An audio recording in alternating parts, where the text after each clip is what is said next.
আসন্ন পবিত্র রমজান সামনে রেখে সরকার খেজুরের আমদানি শুল্ক কমানোর পাশাপাশি রোজার ইফতারির অন্যতম অনুষঙ্গ এই পণ্যটির অগ্রিম কর পুরোপুরি তুলে নেওয়ায় রমজানের বাজারে খেজুরের দামে স্বস্তি থাকবে বলে জানিয়েছেন ব্যবসায়ীরা। গতবারের তুলনায় এবার খেজুরের দাম অনেকটা সস্তা, কারণ গভর্নমেন্ট অনেক সস্তা ডিউটিটা কমানোর জন্য অনেক সস্তা হয়েছে খেজুর। আমাদের এবার খেজুরের দাম অনেক কম আছে, গত বছর থেকে এবছর অনেক কম দেখা যাচ্ছে। গত বছরের তুলনায় এবার রোজা ঘিরে পর্যাপ্ত খেজুর আমদানি করা হচ্ছে। সিন্ডিকেট না থাকায় এবং সরবরাহ ব্যবস্থা ঠিক থাকায় যোগানো পর্যাপ্ত। রমজানের পূর্বেই মার্কেটে আরও খেজুর বন্দর থেকে খালাস হয়ে আসবে বলে জানিয়েছেন ব্যবসায়ীরা। তার কারণে অনেকটা কমছে, এবার সিন্ডিকেট মুক্ত, কোথাও কোনো সিন্ডিকেট নাই। যার মন চাচ্ছে সে মাল ইনপুট করতেছে, বাজারে বিক্রি করতে পারছে। পলমন্ডিতে কোনো সিন্ডিকেট নাই, সব দোকানদারা এবার মালের দাম অনেক কম। রমজানে ইনশাআল্লাহ কষ্ট হবে না।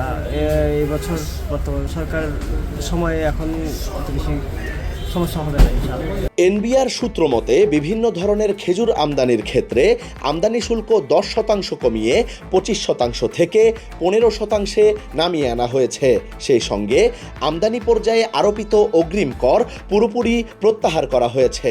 খেজুর আমদানির ক্ষেত্রে এই সুবিধা 2025 সালের 31 মার্চ পর্যন্ত কার্যকর থাকবে, অর্থাৎ মার্চ মাস পর্যন্ত খেজুর আমদানির ক্ষেত্রে শুল্ক ও অগ্রিম কর ছাড়ের এই সুবিধা পাবেন আমদানিকারকেরা। আমদানি পর্যায়ে শুল্ক কর কমানোর ফলে খেজুরের বিক্রয় মূল্য সাধারণ মানুষের ক্রয় ক্ষমতার মধ্যে থাকবে। এখন যেহেতু সরকার আপনার ব্যাট কমাই দিচ্ছে, এর জন্য সবাই চাহিদা মতো কিনতে পারতেছে, আর তেমন দাম ঊর্ধ্বগতি হতে পারতেছে না, যেহেতু সরকার এখন আপনার ম্যাজিস্ট্রেট আছে, সবাই আপনার তদারকি করতেছে।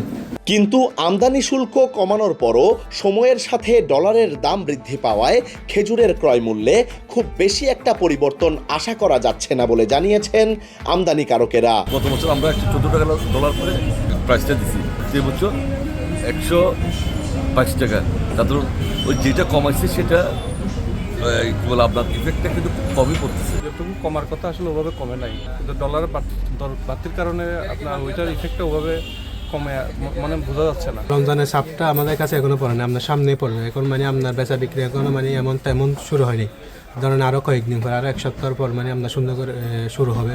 আর কিছুদিন পরে শুরু হতে যাচ্ছে মুসলিম সম্প্রদায়ের পবিত্র রমজান মাস।